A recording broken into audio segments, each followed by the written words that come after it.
Now, we are starting with application of Planck's quantum theory. The topic is black body radiation. When solid are heated, they emit radiation over a wide range of wavelengths. The ideal body, which emits and observes all frequency, is called black body, and the radiation emitted by such a body is called black body radiation. The exact frequency distribution of emitted radiation, like intensity versus frequency curves of radiation from a black body, depends only on its temperature. The above experiment, can you see this diagram? I have shown you an experiment. So in the above experimental result cannot be explained with properly on the basis of the wave theory of light. Planck suggested that atoms and molecules could emit or absorb energy only in discrete quantities.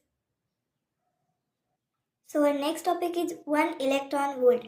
Energy gained by an electron when it is accelerated from rest through a potential point of 1 volt is called 1 electron volt. In short form, we call it EV.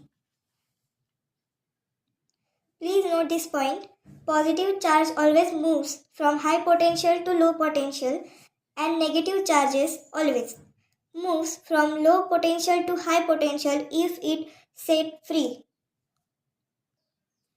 If charge Q is accelerated through a potential difference of V volt, then its kinetic energy will be increased by Q into V, like 1 EV is equal to 1.6 into 10 raised to minus 19 C into 1 volt. Therefore, 1 EV is equal to 1.6 into 10 raised to minus 19 joule. Therefore, kinetic energy is equal to 6.626 into 10 raised to minus 34 in bracket close, bracket open, 5 into 10 raised to minus, minus only 14.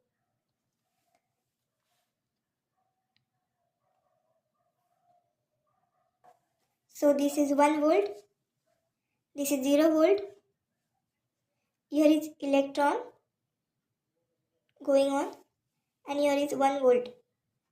Okay. So our next topic is photoelectric effect.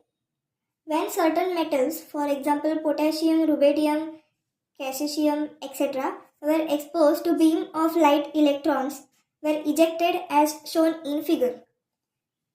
The phenomena is called photoelectric effect.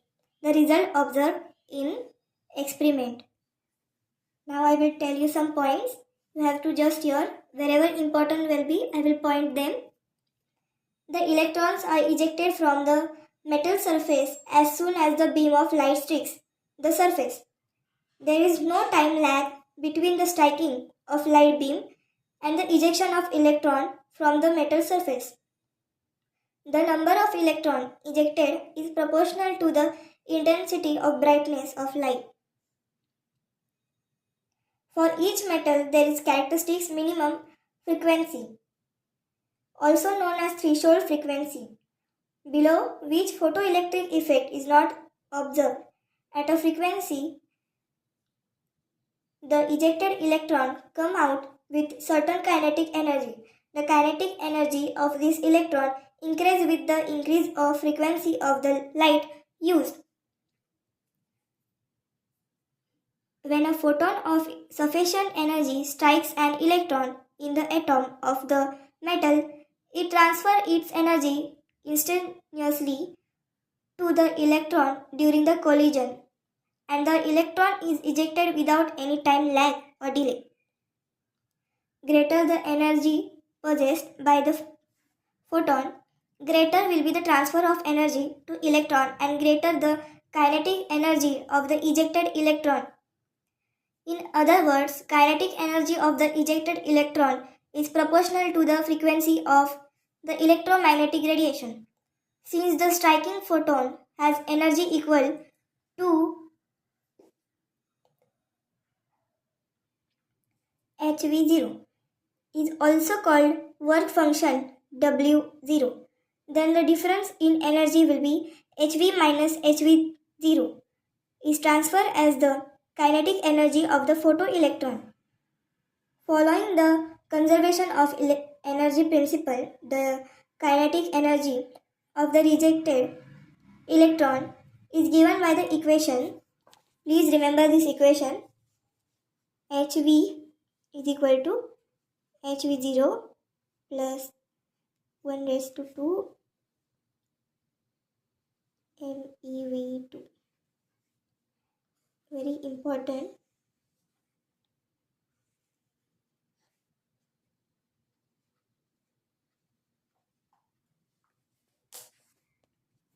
Where Me is the mass of the electron and V is the velocity associated with the ejected electron. Okay. So the next topic is Bohr's model. It was the first model based on Planck's quantum theory, and the model explained stability of atom and line spectrum of hydrogen. The postulate of Bohr's model are: an atom consists of centrally located small, dense, positively charged nucleus, and electrons are revolving around the nucleus in circular path known as circular orbits, and Coulombic force of attraction between nucleus and electron is balanced by centrifugal force of revolving electron. On the infinity circular orbits, only those circular orbits are possible in which angular momentum of electron is integral multiple of internal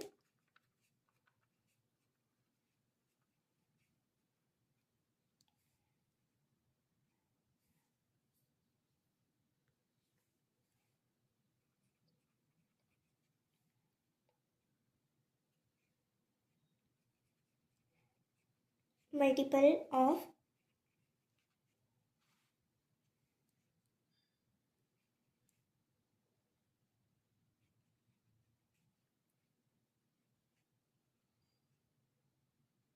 okay, this is slash.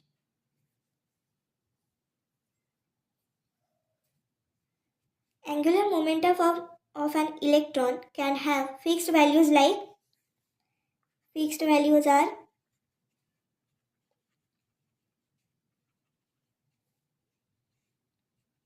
h2 pi h 2h 2 pi 3h 2 pi. Okay, etc. Angular moment of electron is quantized, means the real formula of this is mvr is equal to nh 2 pi. So in Bohr's model you have to remember this formula. So the m and v are mass and velocities of electron respectively, and r is radius of orbit and n is integer which is later related with orbit number and shell number, and so this is shell number and h is Planck's constant. The energy of these circular orbits have fixed values, and hence electron in an atom can have only certain values of energy. It is characteristics of an orbit and it cannot have any orbit value of its own. And therefore, energy of an electron is also quantized. As long as electron remains in this fixed orbit, it does not lose energies. Example, energy of an electron is stationary, not changing with time. And therefore these orbits are known as allowed energy level or stationary states. This explains the stability of atoms. Energy is observed when electron jumps from lower energy level, normal state, to higher energy level, excited and unstable state. And energy is emitted when electron jumps from higher energy level to lower energy level. And the Bohr's model is applicable for one electron species only, like, so it's only for hydrogen, helium plus lithium plus 2, beryllium plus 3, etc. Okay. Now the next topic is failure limitation of Bohr's theory. It's mainly not asking JEE, NEET, CET, but we don't have to trust on NTA. So I am only discussing some points. You have to just remember them. He could not explain the line spectra of atom containing more than one electron. He also could not explain the presence of multiple spectral lines. He was unable to explain the splitting of spectral lines in magnetic field, like we have seen Siemens effect, and in electric field, like Stark effect. No conclusion was given for the principle of quantization and angular moment. He was unable to explain the de Broglie's concept of dual nature of matter. He could not explain Heisenberg's uncertainty principle. Okay, these are some failures and limitations of Bohr's theory, and it's nothing like much, but you have to know some limitations of their model and everything, because mainly in CET, like I have seen some papers in CET, they have told what are the limitations or failures, like they have given options, and the options are so confusing. I will show you in practice sheet. Okay, so our next topic is magnetic moment. It is measure of magnetic nature of substance, like mu is equal to in square root n in bracket n plus 2 p point m, where n is number of unpaired electron. Then there is no unpaired electron in the species, and it is known as diamagnetic species. These species are repaired by magnetic field when U is no is equal to for paramagnetic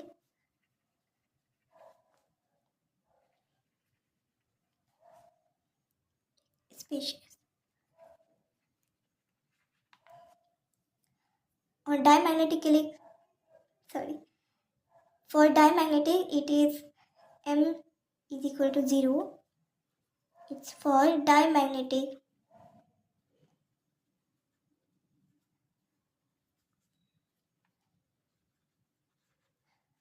Okay, these species have unpaired electron are weakly attracted by the magnetic field. Okay, so now we will have some look on few points to remember. Generally, species having unpaired electron are colored or impart color to the flame. Species having unpaired electron can be easily excited by the wavelength correspondingly to visible lights, and hence they emit radiations having characteristic color. Okay.